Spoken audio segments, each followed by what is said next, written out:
नमस्कार, आदाब। मैं सुशील। दोस्तों, आपको पता नहीं होगा कि एक ऐसा पत्रकार जो अभी खामोश हो गया है, एक ऐसा पत्रकार जिसने अडानी को चुनौती दी, एक ऐसा पत्रकार जिसने सुप्रीम कोर्ट के एक जज को चुनौती दी। वो जज रिटायर कर गए हैं, जस्टिस अरुण मिश्रा, जो अडानी के लिए फैसले लिखते थे। जस्टिस अरुण मिश्रा ने अडानी के 8 मुकदमे सुप्रीम कोर्ट में सुने और 8 मुकदमे में अडानी के पक्ष में फैसला गया। इसीलिए हम करें अडानी के चहेते सुप्रीम कोर्ट के जज। आजकल वो राष्ट्रीय मानवाधिकार आयोग के अध्यक्ष हैं। आरएसएस से बहुत नज़दीकी संबंध है। उन्होंने अपनी ज़िंदगी में लगभग 1000 फैसलों को लिखा है और मोदी सत्ता 2014 में जब शपथ ग्रहण की थी, उसके 1-2 महीने के बाद वो सुप्रीम कोर्ट में जज नियुक्त होकर आए थे। वो पहले मध्य प्रदेश में जज थे। वो कौन पत्रकार है? 2.5 साल से उसके लिखने और बोलने पर पाबंदी लग गई है। लगभग 6 मुकदमे मानहानि की उस पर दायर किए गए हैं और वो किसने किया है? अडानी ग्रुप ने किया है। और कोई पत्रकार आज का वो पत्रकार नहीं है। वो लगभग 40 सालों से पत्रकारिता करता आ रहा है, लोगों को बताता आ रहा है। उस पत्रकार का नाम है पन्नंजय गुहा ठाकुराता। अडानी ग्रुप ने पन्नंजय गुहा ठाकुराता पर 6 मानहानि के मुकदमे किए हुए हैं। 2.5 साल पहले गुजरात की एक कोर्ट ने कहा कि आप कुछ लिखेंगे नहीं और बोलेंगे नहीं, क्योंकि इससे अडानी कंपनी को नुकसान होता है। इससे सुप्रीम कोर्ट के जज की प्रतिष्ठा खत्म होती है। और आपको बताएं कि पन्नंजय गुहा ठाकुराता देश के बड़े बड़े अखबारों के लिए काम किए। Telegraph, business world, India today, economic political weekly और दर्जनों उन्होंने किताब भी लिखा है। आखिर इस पन्नंजय गुहा ठाकुराता पर मानहानि का मुकदमा क्यों हुआ? आपको पता है कि हमारे आपके पैसे अगर कुछ बचे हुए हैं तो ऐसे पत्रकारों के कारण बचे हुए हैं। पन्नंजय गुहा ठाकुराता ने 2017 में एक रिपोर्ट पब्लिश किया। इकोनॉमिक पॉलिटिकल वीकली एक मैगजीन है इंग्लिश की, अंग्रेजी की, कि अडानी कंपनी ने सरकार को 1 रुपये टैक्स नहीं दिया, चोरी करके 1000 करोड़ रुपए भाग गया। अब वो डिमांड कर रहा है कि हमें 500 करोड़ टैक्स रिटर्न दे दीजिए। टैक्स दिया नहीं, लेकिन उस 1000 करोड़ के बदले सरकार की योजना थी, सरकार ने एक योजना लाई कि आप इतने का सामान अगर बाहर से मंगाएंगे और इतना पैसा आपका इन्वेस्टमेंट होगा तो हम इतना पैसा आपको इनाम के तौर पर देंगे। अडानी कंपनी ने सामान मंगाया 1000 करोड़ का। सामान की कीमत 1000 करोड़, जो कि इंडोनेशिया से कोयला मंगाते हैं। लेकिन कागजों में अडानी कंपनी ने बताया उसे 3000-4000 करोड़ का, और उस आधार पर वो सरकार से 500 करोड़ रुपया वापस मांग रहा था। मतलब ओवर प्राइसिंग। जिस सामान की कीमत 100 रुपये है, उस सामान की कीमत आप 1000 रुपये कर दीजिए और सरकार की उस योजना में शामिल हो जाइए, यहाँ सरकार आपको पैसा देने लगे, हमारे और आपके पैसे। पन्नंजय गुहा ठाकुराता ने मुद्दा उठाया था, इस पे लेख लिखे थे। सरकार देने के करीब थी, संसद में सवाल उठे और अडानी कंपनी को 500 करोड़ रुपया मोदी सत्ता नहीं दे पाई। ये पन्नंजय गुहा ठाकुराता की पत्रकारिता है। और पन्नंजय गुहा ठाकुराता ने कोई अपने मन से यह लेख नहीं लिखे थे। भारत सरकार की ही जो जांच एजेंसी है, जो पैसे के लेन देन को जांच करती है, जिसको हम कहते हैं directorate of revenue intelligence, DRI, जैसे CBI है उसी तरह से DRI है, जो पैसों के मामले की निगरानी करता है। जहाँ उसने सरकार को रिपोर्ट किया था कि अडानी कंपनी जो है वो सामान की कीमत बढ़ाकर दस्तावेज तैयार कर रहा है और वो सरकार से इनाम भी चाहता है। उसी को आधार बना के पन्नंजय गुहा ठाकुराता ने लिखा था। फिर क्या हुआ? फिर अडानी कंपनी ने पन्नंजय गुहा ठाकुराता के खिलाफ गुजरात में, अहमदाबाद में मानहानि का केस कर दिया। उसके बाद पन्नंजय गुहा ठाकुराता ने यह भी रिपोर्ट किया कुछ दिनों के बाद कि जस्टिस अरुण मिश्रा, ऐसी क्या वजह है कि सुप्रीम कोर्ट के जस्टिस अरुण मिश्रा के पास ही अडानी की याचिका जाती है और जो फैसला देते हैं वो अडानी के हक में जाता है।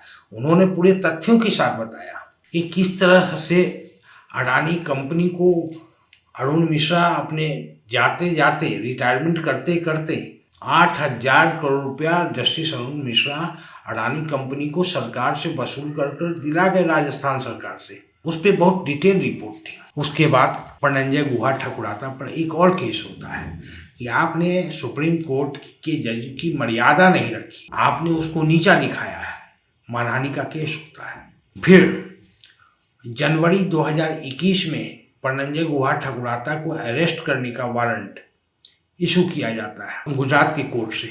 आपको याद है कि 2021 में लॉकडाउन था इस मुल्क में, कोविड में, और सुप्रीम कोर्ट ने लोअर कोर्ट, हाई कोर्ट सबको डायरेक्शन दिया था कि आप बेलेबल वारंट इशू कीजिए, नॉन बेलेबल मत कीजिए। फिर उसको गिरफ्तार करके आप कहाँ रखेंगे? कोविड का दौर चल रहा है, जेलों से लोगों को छोड़ा जा रहा था पेरोल पे, और गुजरात की court non bailable warrant issue कर रही थी। और सभी किसके कहने पे हो रहा था? अडानी की कंपनी। मतलब हम गुजरात की कोर्ट अडानी के इशारे पे काम कर रही थी।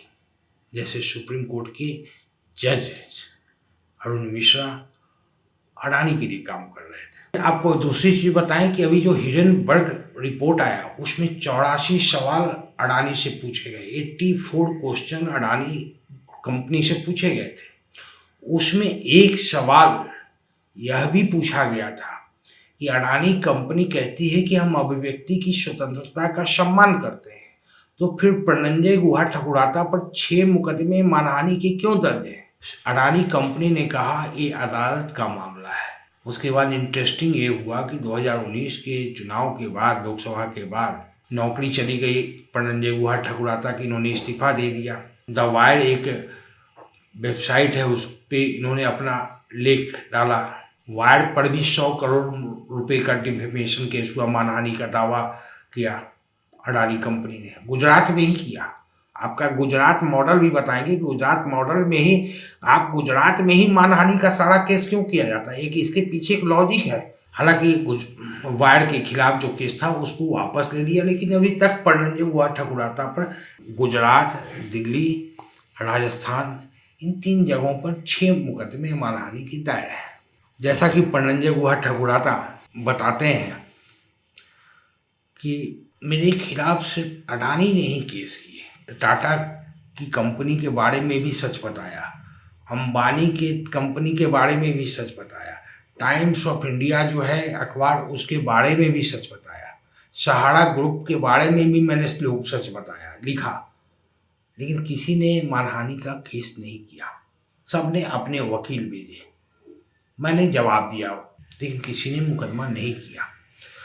वो अंबानी पे उन्होंने gas war, crony capitalism and Ambani. Crony capitalism का मतलब आप समझ लीजिए चालाकी से किया गया धंधा, मतलब लोगों को बेवकूफ़ बनाकर किया गया धंधा। अंबानी के ऊपर इन्होंने किताब लिखा, अंबानी ने वकील भेजा, नोटिस भेजा, जवाब इन्होंने दिया, बात खत्म। सहारा ग्रुप पे इन्होंने आर्टिकल किया, लेख लिखे, सहारा ने वकील भेजे, बात खत्म। टाटा ने वकील भेजे, बात खत्म। आप कभी समझ सकते हैं ना एक चीज़ कि एनडीटीवी पर एक वक्त 2018 में अनिल अंबानी 10,000 करोड़ रुपए का मानहानि का दावा करते हैं। और कहाँ करते हैं? अहमदाबाद के कोर्ट में। अहमदाबाद गुजरात की राजधानी है। गुजरात में जितने मानहानि के केस होते हैं वो 1,000 करोड़ रुपए से ऊपर का ही होता है। और दूसरी चीज़ है कि जो मानहानि का केस करता है, मान लीजिए हम आपको बता रहे हैं मेरे खिलाफ कोई मानहानि का केस गुजरात में होगा, तो क्यों होगा? क्योंकि हमारे पास उतने संसाधन नहीं है कि हर दिन हम गुजरात जाएंगे कोर्ट में और हम माफ़ी मांग लेंगे।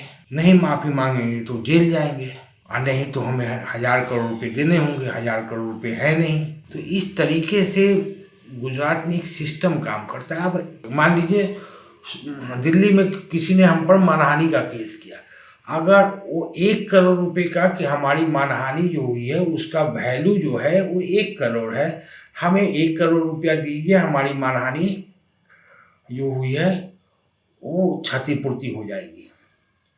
कोर्ट क्या कहेगा उसको, पता है आपको?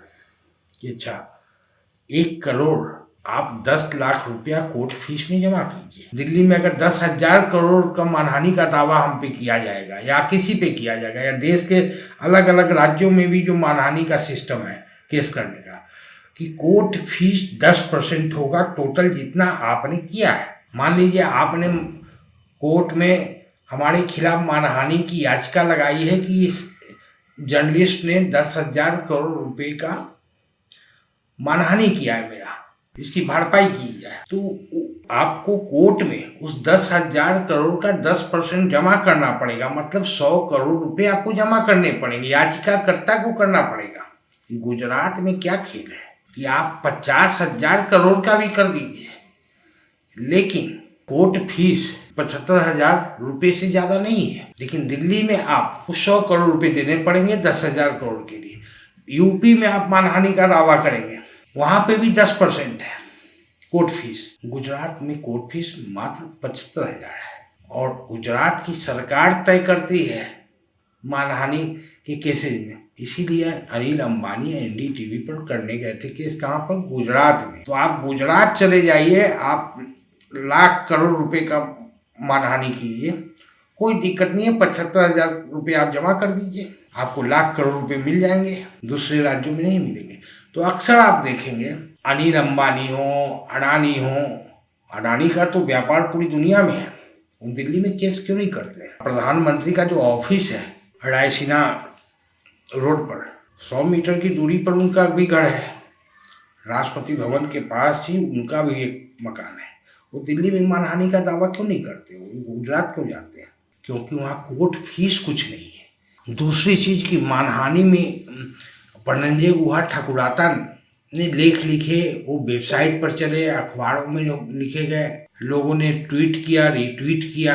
आमतौर पर जो कानून क्या कहता है, कानून ये कहता है कि जहाँ ये सामग्री पब्लिश हुई, जहाँ मतलब हमने दिल्ली में पब्लिश किया, तो वहाँ की अदालत, दिल्ली की अदालत में मामला आना चाहिए। लेकिन जैसे दिल्ली से अगर किसी अखबार ने कुछ ऐसा छापा जिस पर मानहानि का केस कोई करना चाहे, तो केस सिर्फ और सिर्फ दिल्ली में ही बनता है। लेकिन इस केस में एक और तर्क हो सकता है कि जहाँ भी कवरेज देखी गई, जहाँ भी आपको पढ़ा गया, मान लीजिए आपको ऑस्ट्रेलिया में पढ़ लिया गया, तो वहाँ पे भी मानहानि का हो सकता है।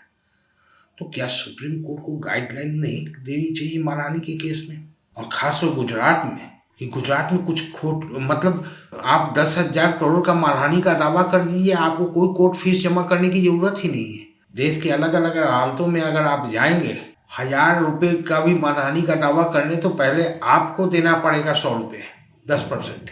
लेकिन गुजरात में आपको नहीं देना पड़ेगा, इसलिए लोग मानहानि का दावा गुजरात में ही जाके करते हैं। अनिल अंबानी की कंपनी जो राफेल में डील करती थी, और आपको बताएं कि देश में जितनी भी रक्षा सामग्री आती है उसमें 2 ही कंपनी आजकल काम कर रही है। एक अनिल अंबानी की कंपनी, अनिल अंबानी ने, आपको पता ही है कि गुजरात में जब प्रधानमंत्री नरेंद्र मोदी मुख्यमंत्री थे, सीएम थे, उस वक्त अनिल अंबानी ही वो शख्स थे। उस मीटिंग में हिंदुस्तान के मौजूद हर उद्योगपति को खड़ा होने के लिए बाध्य कर दिया था। कहा कि आप लोग खड़े होके मुख्यमंत्री नरेंद्र मोदी के सम्मान में ताली बजाइए, क्योंकि ये दिल्ली जाने वाले हैं, ये तो अर्जुन है। और जितना भी रक्षा सौदा होता है उसमें अनिल अंबानी की कंपनी को ठेका जाता है। रफाल उन्हीं के जरिए आया, हालांकि पता नहीं अभी रफाल आया नहीं है, 1-2 रफाल आया है, लेकिन बाकी का खबर नहीं है।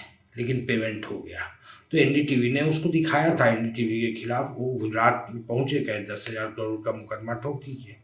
अगर आपको भी कोई मुकदमा करना हो मानहानि का किसी पर, तो गुजरात चले जाइए, और वहाँ कोई कोर्ट फीस नहीं है। आप अगर किसी पर करना चाहते हैं, वहाँ आप 2 लाख करोड़ रुपये, 10,000 करोड़ रुपये का मानहानि का दावा कर सकते हैं, किसी को मुंह बंद करा सकते हैं।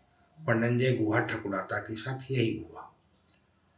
लेकिन पन्नंजय गुहा ठाकुराता आपको सोशल मीडिया पे बात करते हुए मिलेंगे, और पन्नंजय गुहा ठाकुराता ने अडानी के बारे में, जजों के बारे में जो रिपोर्ट बनाई, जो लेख लिखे, लोगों तक जो सूचना इन्फॉर्मेशन दिया, अकेला जर्नलिस्ट जिसको हिडेनबर्ग रिपोर्ट में कोट किया। बहुत बहुत शुक्रिया।